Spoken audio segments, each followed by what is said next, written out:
नमस्कार मैत्रिणींनो, माझ्या चॅनलवर तुमचे खूप खूप स्वागत। उद्या गणेश जयंती आहे, तर आपण या ठिकाणी गव्हाच्या पिठाचे पौष्टिक असे मोदक करणार आहोत। त्यासाठी लागणारे साहित्य आहे 1 कप गव्हाचे पीठ, त्यानंतर अर्धा कप खोबरे, या ठिकाणी 1 कप गूळ, 8 ते 9 बदाम, 2 खारका, 4 ते 5 काजू, 4 वेलची, 1 छोटा चमचा खसखस आणि त्यासाठी लागणारे जे तूप आहे ते हे 4 चमचे तूप आहे। या चमच्यानं 1 चमचा रवा। तर गव्हाच्या पिठाचे पौष्टिक मोदक या रेसिपीला आपण या ठिकाणी सुरुवात करत आहोत। मी गॅसवर एक कढई ठेवलेली आहे गरम करायला। त्याच्यामध्ये मी 1 चमचा तूप टाकत आहे। 1 चमचा तूप टाकत आहे। मीडियम गॅसवर ठेवायचं आहे। त्यामध्ये काजू बदाम भाजून घ्यायचे आहेत। काजू आणि बदाम एकत्रच भाजून घ्यायचे आहेत। या ठिकाणी आपले काजू आणि बदाम भाजलेले आहेत, ते या ठिकाणी काढून घेत आहे। खारीक आहे, ती खारीक भाजून घ्यायची आहे। खारीक तुपात भाजून घेतल्यामुळे मिक्सरला पटकन बारीक होते। या ठिकाणी आपली खारीक भाजून झालेली आहे। जे खोबरं घेतलेलं आहे ते खोबरं भाजून घेणार आहे। खोबरं सुकं किंवा ओलं दोन्हीपैकी कुठलंही किंवा दोन्ही थोडं थोडं घातलं तरी चालेल। खोबरंही आपल्याला थोडंसं तूप घालून भाजायचं आहे।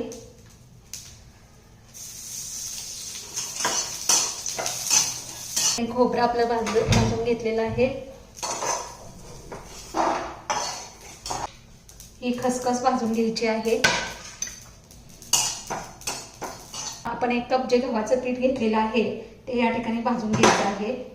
गव्हाच्या पिठाला थोडंसं भाजल्यानंतरच त्यामध्ये रवा घालायचं। गव्हाचं पीठ भाजायचं थोडंसं अगोदर बिना तूप घालता भाजून घ्यायचं आणि गव्हाचं पीठ भाजत असताना एकसारखं त्याला हलवायचं, नाहीतर खाली लागू शकतं। त्यावेळेला गॅसची फ्लेम बारीक ठेवायची आहे। त्याच्यानंतर आपण 1 चमचा रवा घेतलेला आहे, तो पण याच्यामध्ये थोडासा भाजून घ्यायचा आहे। हलकासा या ठिकाणी आपलं पीठ भाजून झालेलं आहे। आता आपण यामध्ये थोडं थोडं करून तूप घालायचं आहे, एकदम नाही घालायचं।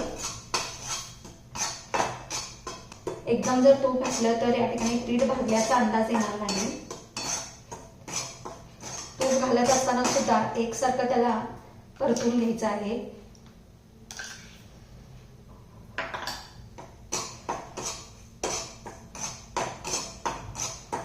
या ठिकाणी बघू शकता आपलं पीठ लालसर झालेलं आहे, म्हणजे भाजत आलेलं आहे। भाजत असताना तूप घातल्यानंतर थोड्याशा गुठळ्या होतात, त्या फोडून पुन्हा भाजायचं आहे। एकदम लालसर भाजायचं आहे मंद गॅसवर।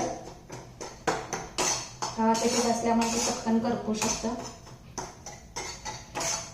गुठळी असेल आणि ती भाजली नसेल तर या ठिकाणी चमच्यानं या ठिकाणी फोडून घ्यायची।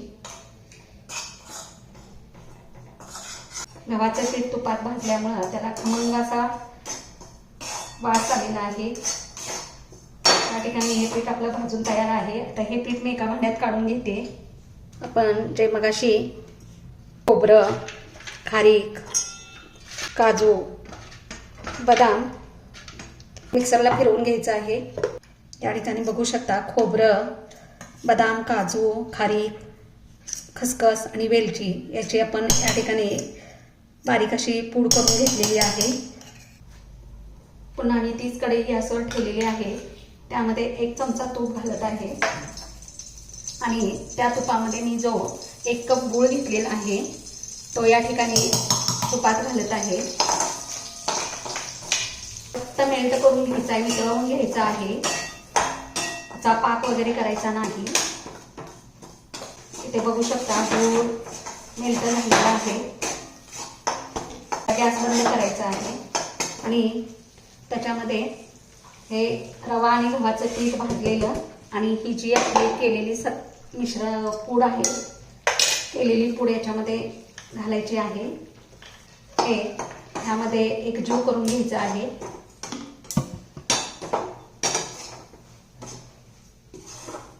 गॅस आपला बंदच केलेला आहे, नाहीतर काय होतं की गूळ घट्ट व्हायला लागतो.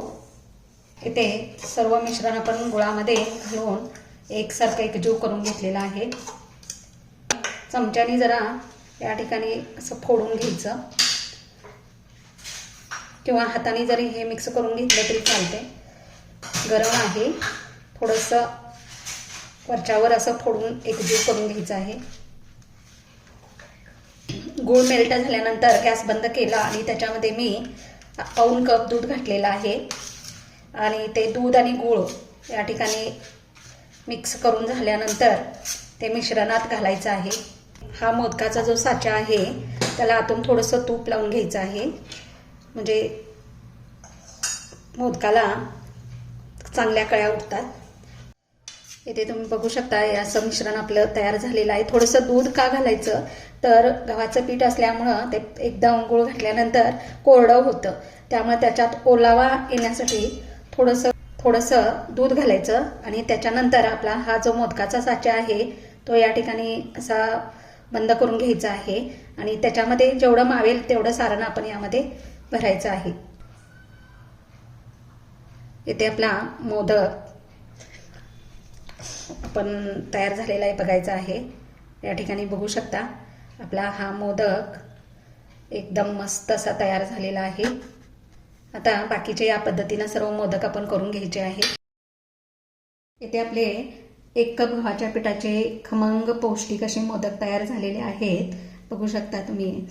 तर माझी ही रेसिपी तुम्हाला आवडली असेल तर माझ्या चॅनलला लाईक सबस्क्राईब करायला विसरू नका.